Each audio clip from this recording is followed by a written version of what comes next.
Hello everyone, correct form of the verbs की video में आज हम डिस्कस करने जा रहे हैं प्रेजेंट, पास्ट और फ्यूचर कंटिन्यूस को। इससे पहले की वीडियो में हमने प्रेजेंट, पास्ट और फ्यूचर इंडेफिनिट टेंस के बारे में बड़े विस्तार से चर्चा की थी। तो आइए शुरू करते हैं। सबसे पहले प्रेजेंट कंटिन्यूस टेंस, ऐसे सेंटेंस जिसमें इंफॉर्मेशन का भाव हो अर्थात सूचना का भाव हो, वे सभी सेंटेंस प्रेजेंट कंटिन्यूस टेंस के होते हैं। जैसे मोहन खाना खाता है, सीता गाना गाती है, वह स्कूल जा रहा है। देखिए इन सब में सूचना का भाव है। जहाँ तक हिंदी के वाक्य की बात करें, ऐसे वाक्य जिनमें रहा है, रही है, रहे है का संकेत मिलता है, वे सभी वाक्य प्रेजेंट कंटिन्यूस टेंस के होते हैं। राइट। सेंटेंस स्ट्रक्चर में इसमें subject is am are plus ING form plus object का प्रयोग किया जाता है।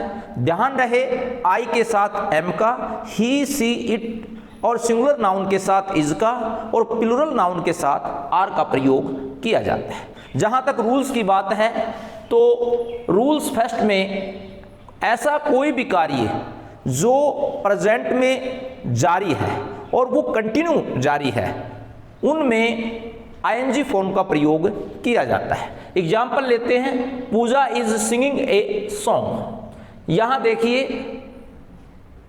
पूजा गाना गा रही है, इसमें इज प्लस आईएनजी फॉर्म का प्रयोग हुआ है। Second example, the dog is barking. कुत्ता भौंक रहा है। I am writing a letter. मैं पत्र लिख रहा हूं। देखिए सारे के सारे एग्जाम्पल्स में कंटिन्यूटी का सेंस आ रही है, इसलिए इनमें इजमार प्लस आईएनजी फॉर्म का प्रयोग हुआ है। सेकंड रूल लेते हैं, यदि किसी सेंटेंस में now, still, at this time, at present, at the moment, nowadays, these days, today, look, see और लिसन नजर आता है, डियर स्टूडेंट्स, उसमें आप आईएनजी फॉर्म का प्रयोग करोगे। एग्जाम्पल लेते हैं, he is still waiting for you, he is writing a book these days, I am going to cinema tonight. तीनों एग्जाम्पल्स में देखिए यहां स्टिल है, यहां संकेत के रूप में दीज डेज है, यहां टू नाइट है। तो यही बात हम कह रहे थे, यदि ये वर्ड हो तो उनमें आईएनजी फॉर्म का प्रयोग किया जाता है। देखिए लुक, सी और लिसन, इनके बाद में यदि साइन ऑफ एक्सक्लेमेशन हो तो उसमें भी आईएनजी फॉर्म का प्रयोग किया जाता है। एक एग्जाम्पल लेते हैं, look the baby is sleeping. देखो बच्चा सो रहा है। राइट। अब रूल नंबर थर्ड, निकट भविष्य में घटित घटना के लिए कोई भी घटना जो नियरेस्ट टाइम में घटित होने वाली है, ऐसे सेंटेंस में भी आईएनजी फॉर्म का प्रयोग किया जाता है।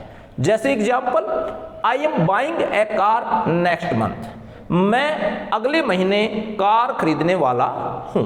ही is going to Jaipur tomorrow. वह कल जयपुर जाएगा।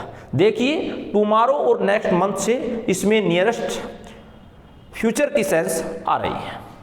रूल नंबर 4, यदि कोई सेंटेंस वाहिल से जुड़ा हुआ हो, दो क्लोज हों और दोनों क्लोज वाहिल से जुड़े हुए हों, तो डियर स्टूडेंट्स ध्यान रहे कि दोनों में ही प्रेजेंट कंटिन्यूस टेंस अर्थात इजमार प्लस आईएनजी फॉर्म का प्रयोग होता है। अब हम बढ़ते हैं पास्ट कंटिन्यूस की तरफ। ऐसा टेंस जिसमें पास्ट की किसी इंफॉर्मेशन का भाव है, होता है या संकेत मिलता है, वे सभी पास्ट कंटिन्यूस टेंस के सेंटेंस होते हैं। हिंदी के वाक्य में जिस वाक्य में रहा था, रही थी हो, वह भी पास्ट कंटिन्यूस टेंस होता है।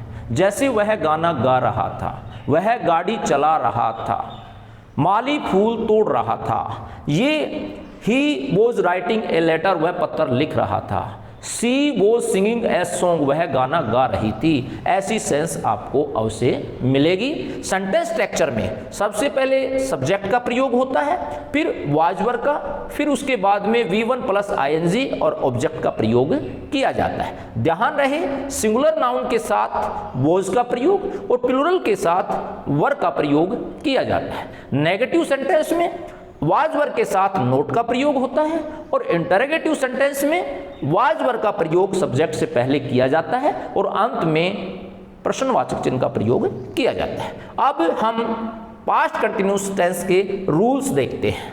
फर्स्ट रूल है anything that was continuously happening in the past. ऐसा कोई भी कार्य जो पास्ट में घटित हो रहा है वे सेंटेंस पास्ट कंटिन्यूस के कहलाएंगे और ऐसे सेंटेंसेस में was verb plus ING form का प्रयोग होता है। एग्जाम्पल लेते हैं, I was swimming in the river, मैं नदी में तैर रहा था। My father was writing a letter, मेरा पिता पत्र लिख रहा था। ये दोनों कंटिन्यू है और दोनों ही पास्ट में लगातार जारी है। Rule number second, in case at that time, at that moment, in those time, constantly or forever। यदि किसी सेंटेंस में संकेत के रूप में at that time, at that moment, in those times और constantly और forever का प्रयोग होता है, उनमें भी was verb plus ING form का प्रयोग निश्चित तौर पर होता है। रूल नंबर थर्ड, जब भूतकाल के दो कार्य एक साथ जारी हों उन दोनों कार्यों में भी was verb plus ING form का प्रयोग किया जाता है। एग्जाम्पल लेते हैं, Sita was singing while Rita was dancing. Sita गाना गा रही थी जबकि रीता वॉज डांसिंग, रीता नृत्य कर रही थी। व्हेन आई वॉज रीडिंग, जब मैं पढ़ रहा था, राम वॉज डांसिंग, राम नृत्य कर रहा था। राइट देखिए दोनों कार्य पास्ट में हो रहे हैं और दोनों कार्य एक साथ जारी हो रहे हैं, तो ऐसे में निश्चित तौर पर was verb plus ING form अर्थात V1 प्लस ING का प्रयोग किया जाता है। रूल नंबर 4, भूतकाल में एक कार्य शुरू हो तथा दूसरा उसी दौरान जारी हो।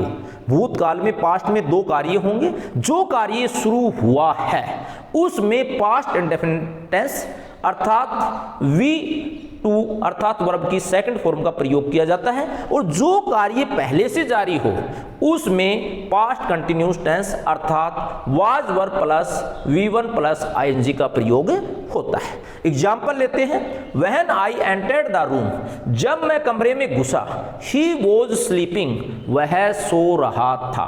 तो देखिए जो कार्य है शुरू होने वाला कार्य कौन सा है, कमरे में घुसने का, और जो पहले से ऑलरेडी जारी था वो है ही वॉज स्लीपिंग, वह सो रहा था। तो ऐसे सेंटेंस में आपके एक क्लोज में पास्ट इंडेफिनिट टेंस अर्थात वर्ब की सेकंड फॉर्म का प्रयोग होता है और दूसरे में was verb plus ING form का प्रयोग होता है। सेकंड रूल है, the baby was crying when I saw him, जब मैंने देखा तो बच्चा रो रहा था। राइट अब बढ़ते हैं फ्यूचर कंटिन्यूअस टेंस की तरफ। ऐसे टेंस जिसमें फ्यूचर की किसी इंफॉर्मेशन की सेंस होती है वे फ्यूचर कंटिन्यूअस टेंस कहलाते हैं और हिंदी में अनुवाद करने पर जिन वाक्यों से रहा होगी रही होगी की सेंस आती है वे सेंटेंस फ्यूचर कंटिन्यूअस होते हैं। और सेंटेंस स्ट्रक्चर में इसमें subject plus shall will plus be plus verb की फर्स्ट फॉर्म और ING प्लस ऑब्जेक्ट का प्रयोग किया जाता है। ध्यान रहे आई और बी के साथ शैल बी का प्रयोग और बाकी के साथ विल का प्रयोग। रूल नंबर 1 है इसका, कोई भी ऐसा कार्य जो भविष्य में होने वाला है ऐसे कार्यों के लिए फ्यूचर कंटिन्यूअस अर्थात shall be will be plus ING form का प्रयोग किया जाता है। एग्जाम्पल लेते हैं, he will be studying for his exam, वह अपनी परीक्षा के लिए तैयारी कर रहा होगा। It will be raining heavily, भारी वर्षा होने जा रही है। I will be sleeping then, तब मैं सोने जा रहा हूँगा।